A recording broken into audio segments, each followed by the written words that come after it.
প্রধান অতিথির আগমন, বিজন ভাইয়ের আগমন চন্দ্রবাসীর পক্ষ থেকে।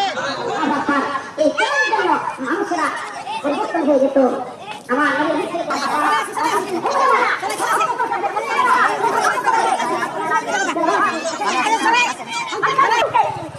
সমস্ত সৃষ্টিকুলকে আল্লাহ তাআলা মদিন করে দেন, অর্থাৎ ওই মানুষের মদিন করে দেন।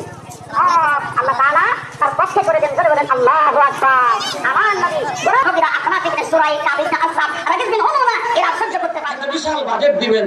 আমাদের আজকে আমাদের প্রধান অতিথি, আমাদের প্রধান মেহমান জনাব ডক্টর মিজানুর রহমান, একবার আল্লাহর কাছে ঘনি দেন তো লিল্লাহি তাকবীর।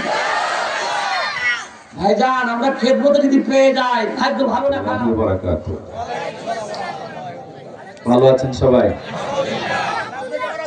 জি আলহামদুলিল্লাহ, আল্লাহর মেহেরবানি, আপনাদের দোয়ার ফজলে ভালো আছি আলহামদুলিল্লাহ।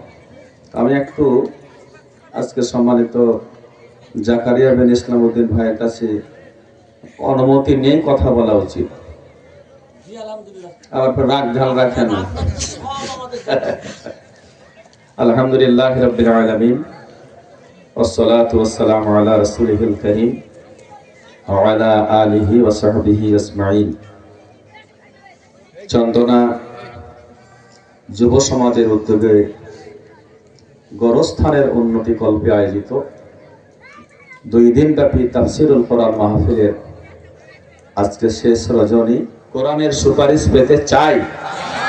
আর একটা প্রশ্ন, কোরআন সুপারিশ করবে কিসে?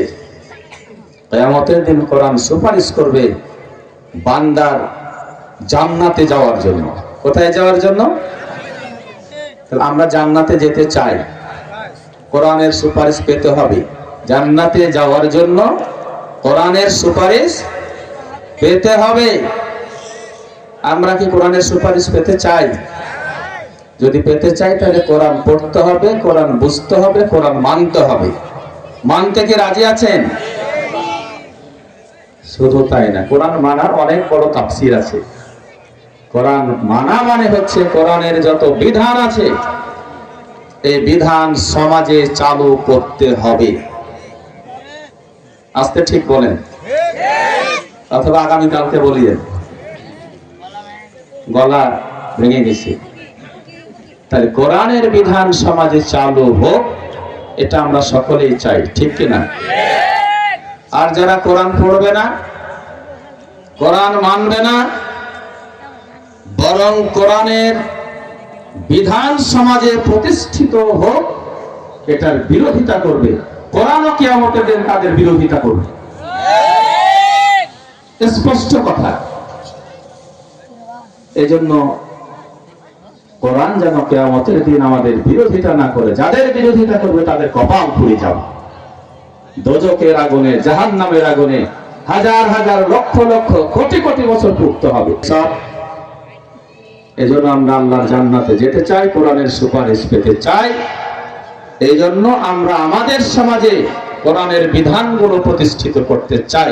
আমরা রাজি ইনশাআল্লাহ সবাই? এখন কোশ্চেন হলো, এই বিধান বা আইন কোথায় তৈরি হয়?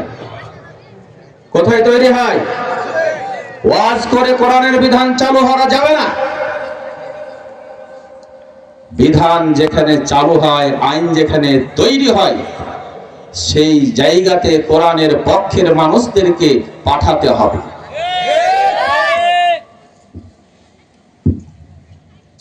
আমরা কি এটা চাই? আমি এই ভরা মজলিসে আপনাদেরকে বলতে চাই, আমি আপনাদের দোয়া চাই এবং আপনাদের সহযোগিতা চাই। নিজে কোরআন মানার চেষ্টা করি এবং এই কোরআনের বিধান সমাজে চালু করার কাজে যেদিন থেকে আমার জ্ঞান হয়েছে সেই দিন থেকে আমি কাজ করি। এই অপরাধে আমাকে অসংখ্যবার জেল খাটতে হয়েছে। এই অপরাধে আমার বাড়ির সমস্ত আসবাবপত্র ভেঙে চুরমার করে দেওয়া হয়েছে। আমি আপনাদেরকে আশ্বস্ত করতে চাই, আল্লাহ তাআলা যদি আপনাদের মাধ্যমে আমাকে সংসদে যাওয়ার তৌফিক দেন, তাহলে আমি অবশ্যই কোরআনের আইনের পক্ষে কথা বলবো ইনশাআল্লাহ। আমার সাথে আপনারা থাকতে রাজি আছেন ইনশাআল্লাহ? মা এবং বোনদেরকেও বলবো, নাদুর রাসূলুল্লাহ সাল্লাল্লাহু আলাইহি ওয়াসাল্লাম এই কোরআনের বিধান সমাজে প্রতিষ্ঠিত করার মাধ্যমে নারীদের প্রকৃত অধিকার আদায় হয়েছে। আমাদের জাকারিয়া ভাই বলছিলেন, কোরআনের বিধান যদি সমাজে চালু হয় তাহলে আসমান এবং জমিনের বরকতের সকল দরজা আল্লাহ তাআলা খুলে দিবেন। আস্তে করে সুবহানাল্লাহ বলি। আমি আপনাদেরকে বলি, আজকে যারা খাদ্যের অভাব, চিকিৎসার অভাব, শিক্ষার অভাব, শান্তির অভাবে আমরা আহাজারি করছি, কোরআনের বিধান চালু হয়ে গেলে কাউরই কোনো অভাব থাকবে না। আমরা কি সেই অভাব পূরণ করতে চাই? তাহলে ওই একই কথা, যে কোরআনের তাফসীর আজকে শুনছেন, সেই কোরআনের বিধানগুলো আমাদের ব্যক্তি, পরিবার, সমাজে চালু করার জন্য চেষ্টা করতে হবে। আমরা সকলে রাজি ইনশাআল্লাহ?